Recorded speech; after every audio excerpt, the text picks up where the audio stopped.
அனைவருக்கும் வணக்கம். இது அம்மாச்சியின் கைப்பக்குவம். இன்றைக்கி நான் செய்ய போகிறது பால்கஞ்சி. அது திருநெல்வேலியிலலாம் ரொம்ப ஃபேமஸ் பால்கஞ்சி. அது உடம்புக்கு ரொம்ப நல்லது. கர்ப்பிணி பெண்களுக்கு 7வது மாதம் கண்டிப்பாக நாங்கள் இந்த பால்கஞ்சி வச்சு கொடுப்போம்.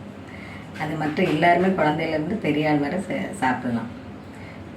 அதுக்கு தேவையானது 300 அரிசி. நான் வைக்க போகிறது இன்றைக்கி 300 அரிசி, 2 பூண்டு, 300 அரிசி, 2 பூண்டு உரிச்சது, 1 ஸ்பூன் சீரகம், 1/2 ஸ்பூன் வெந்தயம், 1/4 லிட்டர் பால்.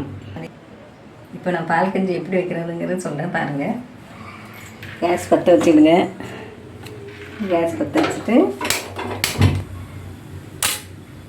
குக்கரில் அரிசி கலஞ்சி வச்சுருக்கேன். 300 கிராம் அரிசி வச்சுருக்கேன். அரிசி தண்ணி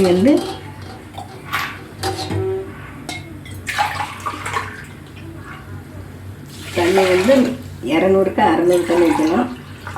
மீதி 100க்கு 300 தண்ணி வைக்கணும். 300 தண்ணி வச்சு அப்புறமா வெந்தயம், சீரகம், 1 ஸ்பூன் சீரகம், 1/2 ஸ்பூன் வெந்தயம் அது போடுறேன்.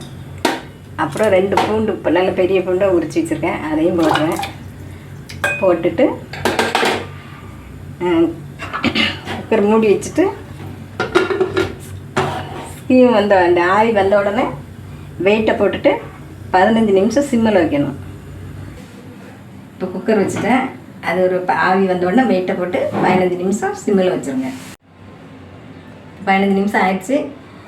ஆவி அடங்கினோடனே இப்போ குக்கரை திறக்க போகிறேன் பாருங்கள்.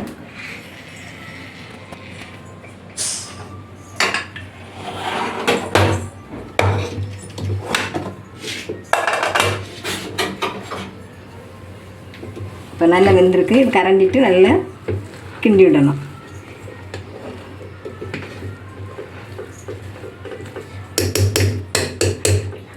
இப்போ நான் 1/4 லிட்டர் பால் காய்ச்சி வச்சுருக்கேன், அதை ஊற்றுறேன். பால் எவ்வளோ தேவைனாலும் நீங்கள் ஊற்றிக்கலாம், அது உங்கள் இஷ்டம்.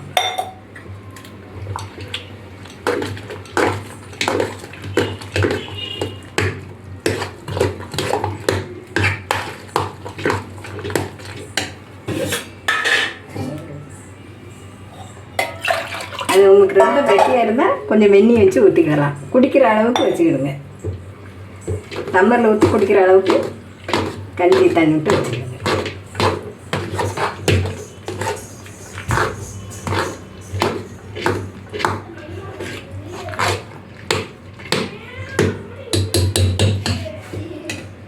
இப்போ பால் கஞ்சி ரெடி. கஞ்சிக்கு தொட்டுக்கிறதுக்கு ஊறுகாய் இல்லை தேங்காய் சட்னி அப்படிலாம் அச்சு வேலை வச்சு சாப்பிடலாம்.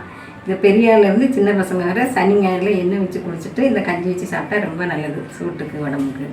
நீங்களும் இது நல்லா இருந்தால் உங்கள் வீட்டில் வச்சு பாருங்கள். நல்லா இருந்தால் அம்மாச்சி கைப்பக்குவத்துக்கு ஆதரவு கொடுங்க. நன்றி, வணக்கம்.